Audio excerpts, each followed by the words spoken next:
We as millennials are used to sharing everything we do. As we say, if we didn't film it, did it even happen? This sounds like a joke, but unfortunately, this is a reality most of us adhere to. Ever since social media has taken off so much power upon each one of us, we live in a world dedicated to a screen. From there emerged the social media influencer, a user on social media who has established credibility in a specific industry. A social media influencer has access to a large audience and can persuade others by virtue of their authenticity. We follow the people we relate to or we want to become, look alike. Therefore, we buy the products they promote and think we become one step closer to being like them, when in reality we tend to mislead by a fake image that doesn't go in accordance with what happens in real life. These influencers destroy the image of individuality and being your true self through promoting beauty standards, stereotypes, and fashion trends that, in the end, aren't sustainable. The social anxiety created by these products, ads, or false images change us and do everything except bring us closer to self-acceptance, which is extremely harmful for everyone's well-being. Often influencers don't know themselves what they're selling or promoting. They just do it for the money, success, and superiority, and we all fall for it. Transparency and disclosure have been a very debated topic. Traditional advertising happens in a well-defined marketplace where consumers know they're giving their attention for dollars.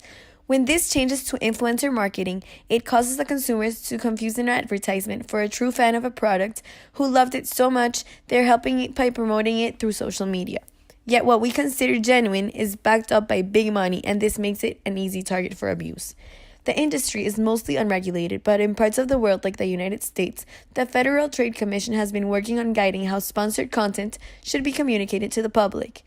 It becomes a problem when brands do not want their sponsored posts to be seen as clunky, inorganic, or forced, since people can see through this and it does not help to sell. The golden mean is the desirable middle between two extremes, one of excess and the other of deficiency. The people seeking to be influencers in order to gain money should be able to find the mean between total transparency and deceitfulness.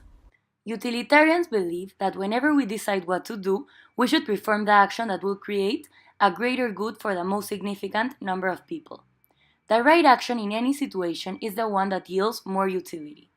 Take for example the Instagram post made by Kim Kardashian holding a few meal replacement shakes from the brand Flat Tummy, along with a lengthy caption about how they helped her get healthy. Oh my god, look at what Kim just posted. Whoa. I need to buy this in order to be like her. Do you think that's true? I don't care. If she uses it, I use it. Let's buy it. We notice that she has not even tried these shakes herself, given that she provides information that deceives people from the actual truth of the product. Utilitarians would address this as something wrong. They would argue that since she delivers false information, people are fooled into buying a product that doesn't prove to work, while she's the only one who gets utility in return.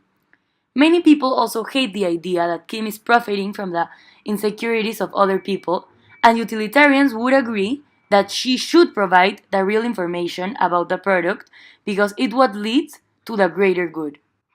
A utilitarian solution would be to tell the truth about those products, and if promoting them, let people know what is going behind that promotion, because only by that, the greater good can be achieved. Deontology is an ethical theory that uses rules to distinguish right from wrong. It is often associated with philosopher Immanuel Kant. He believed that ethical actions follow universal moral laws such as don't lie, don't steal, don't cheat. In this sense, deontology is simply to apply. It just requires that people follow the rules and do their duty. This approach tends to fit well with our natural intuition about what is or isn't ethical. Looking at the example of using one's followers to promote a brand that promises things that are not attainable. The influencers know exactly that it will not benefit their followers, but instead just make them lose their money. Despite deontology's strengths, rigidly following deontology can produce results that many people find unacceptable. So following the rules is easy to apply, but it also means disregarding the possible consequences of our actions when determining what is right and what is wrong, when offering products, for example, that do not promise what they offer. Fire Festival. A well-designed influencer campaign by the team behind the festival and their social media company built a massive buzz for what was supposed to be an exclusive luxury event. We're going to the Fire Festival. I'm so excited. I hope the 15,000 euros were worth it. Yeah, I got my VIP pass with me. Is this the Fire Festival? Oh, excuse me, sir. The infamous Fire Festival fiasco born from the social media hype has also ringed the debate over the social media ethics. Following the consequentialism theory, which establishes that an action is morally right if the consequence of that actions are more favorable than unfavorable. Based on this, we can argue two positions of this social media fiasco. The first one is that influencers knew nothing about this project and that they just wanted to get paid for publishing an orange photo with the name of the festival. And the second one is that the co-founders, in which they used the social media and the influencers to sold out their tickets while knowing that it was going to be a complete failure. If we base our stories in this theory, we will see that they didn't follow any line of ethics and that they completely went away from the theory because the actions were not favorable for the audience and they were brought into a complete fiasco. Influencers nowadays tend to Photoshop their bodies to comply with modern society's beauty standards, thus showing an unrealistic yet beautiful and inspiring version of themselves for their followers. However, issues come about when these recognized celebrities or bloggers leave behind the fact that many of the people that follow their content see them as role models and go to different extremes in order to look similar to them. I need to be skinnier.